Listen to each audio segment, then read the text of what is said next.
Welcome to Coral Gables Museum. Come with me on the tour of the Peter R. Gerbert Wildlife Art Exhibit in the front room here.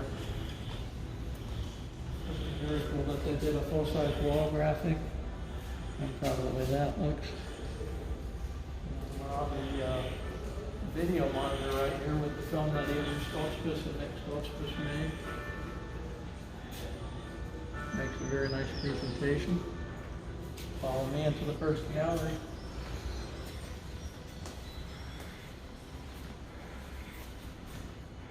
Nice or what? It's cool to see so many of my paintings all in one place. All originals, about 45 paintings, and we'll walk around and tell you a little bit about some of the paintings. These are a couple of paintings that I'm fond of. This one had some nice detail in it. It's nice to see the original paintings here all together in this museum. And over here is one that became the showcase piece for the museum. It's called Different Time Zones.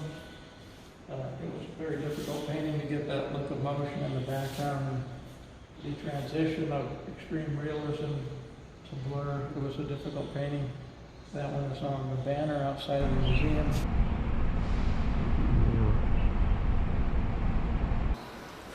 And here we have what I consider to be one of my favorite paintings.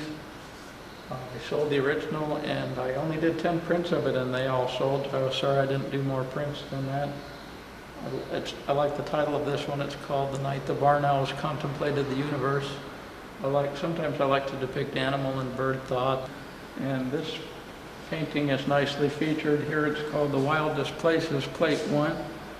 I'm calling it Plate 1 as it might be a series of new paintings depicting just some pristine places in Florida, yet protected areas that aren't spoiled. It was just 5 years ago when I met Peter R. Gerbert through Florida Wildlife Federation, and within a month I purchased my first and only original Gerbert painting, this one which is called Skating on the Edge of a Cloud. I've always liked the large lily pads and the egret at dusk flying over the lake. It's a beautiful painting, and I'm very glad that I have it for our family. This painting was one which sold practically as many as any other. Almost 500 of this particular copies were sold, and the original was done in 1996 called Roseate Sunrise. These are whistling ducks, which we saw at the Circle B-Bar Preserve near Lakeland, and they're captured in flight. This series here is of a new one where he's tried recently to add some fluorescent paint to his all acrylic paintings. Each painting is done in acrylic with many different layers, but this one also has the added touch of some phosphorescent, and if you had a dark light, it would actually glow somewhat in the dark.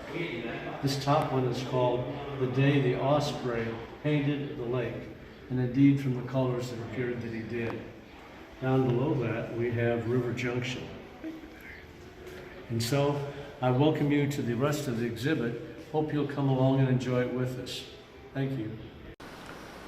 Meanwhile, on our tour at Coral Gables Museum, here we find my latest original painting, several months of work in that one. I'm always partial to my latest original as I get excited about them when I come up with a cool design.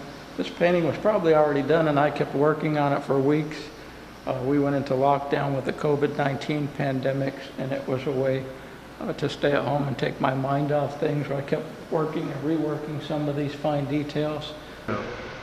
This is an unusual painting for me, something I always wanted to do. I call it my self-portrait. That's me in the backyard tending a campfire.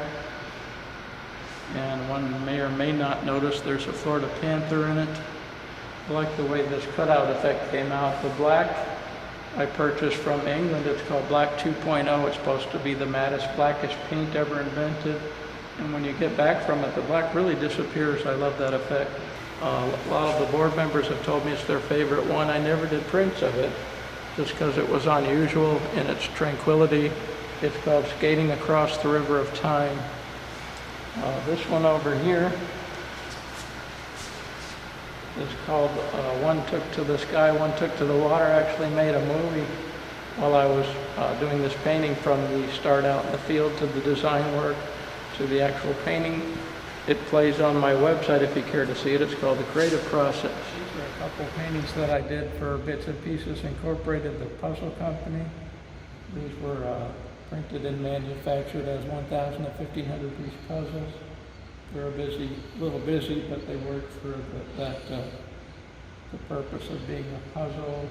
Put a lot of research into these. I really started to use the texture in with my work. In this one, if you get closer to it, you can probably see the gesso and texture work. I love detail. This was a way to get even more detail by dry brushing and putting washes and really bring out what's already there. I like that effect. This is probably the painting where I started using the texture effect. You can see how distressed gesso and textured molding paste and dry brush it. It almost gets like a 3D look, keeping the background soft. This painting is called Leaving the Beach for the Day. I did prints of it, only 50 prints, and they sold all within 1 year. It's hard to believe there's glass on it. It's got real museum quality glass on it. I used to work on an illustration board where they required glass. My new pieces are varnished on gesso board, so that's a huge improvement. And we're looking at Tricolored Tributary, which is a really beautiful painting. This one was purchased by Mr. Richard Benke, and he's loaned it for this exhibit, so we're very grateful. And John Dufek and Forrest Redding and others who have donated paintings to be in this exhibit. This painting right here is called Brush with Nature, and it's sold out as the most popular painting for Peter in terms of the actual number of prints. Next door is another famous painting, and this one is a trick one because when I was asked to say how many birds do I see there, of course I counted and I said, well, there are 6, but actually it's only one bird taking off and then moving through time and then finally descending back down at night on the branch with the full moon. This particular one over here is called the Heron Crossing, and it was one of his earlier paintings done in 1994. This is the first one that was purchased by John Dufek, who owns most of the paintings that were in this collection. I like this painting. It's called Two Hearts Beat as One, and you can see the two and the relationship they have must be very close as a couple. These two sandhill cranes are beautifully photographed and then painted by Mr. Gerbert in a very striking pose. It's called Of Friendship Remembered, a very poignant one in which this coyote is remembering a partner that he once had, and you can see the image as he gazes out over the lake, thinking of his friend now gone. A completely different painting is this one, which is called Plume Burst, and it's an amazing display of some of the beautiful feathers that you would find on this particular snowy egret. It's fun to walk around the museum to see the diversity of paintings. It's a very new painting. It's called Reef Shark Encounter, based on a shark encounter dive I did. I got talked into it by somebody that I know, the guy filming. I used a lot of texture in this. I like that effect. The shark was built up with layers and layers of gesso, and I think it gave it a really nice three-dimensional quality. You can see the texture in the coral.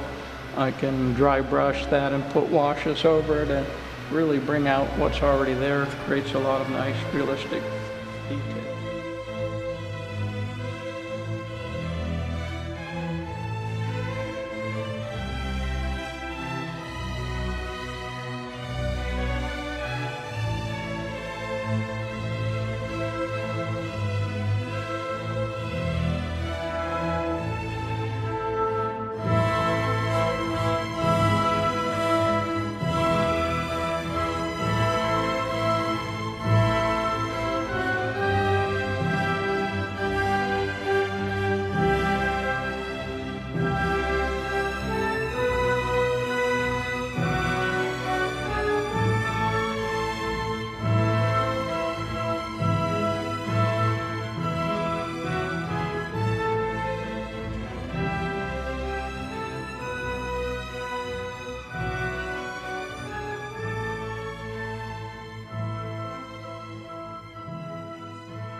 Forrest talked me into this shark encounter dive.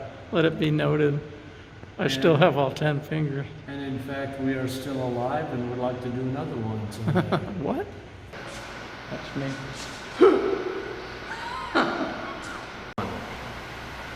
It says recording. Thank you for coming to my exhibit here at Coral Gables Museum in 2020. It's a real pandemic. Most of the people are Okay.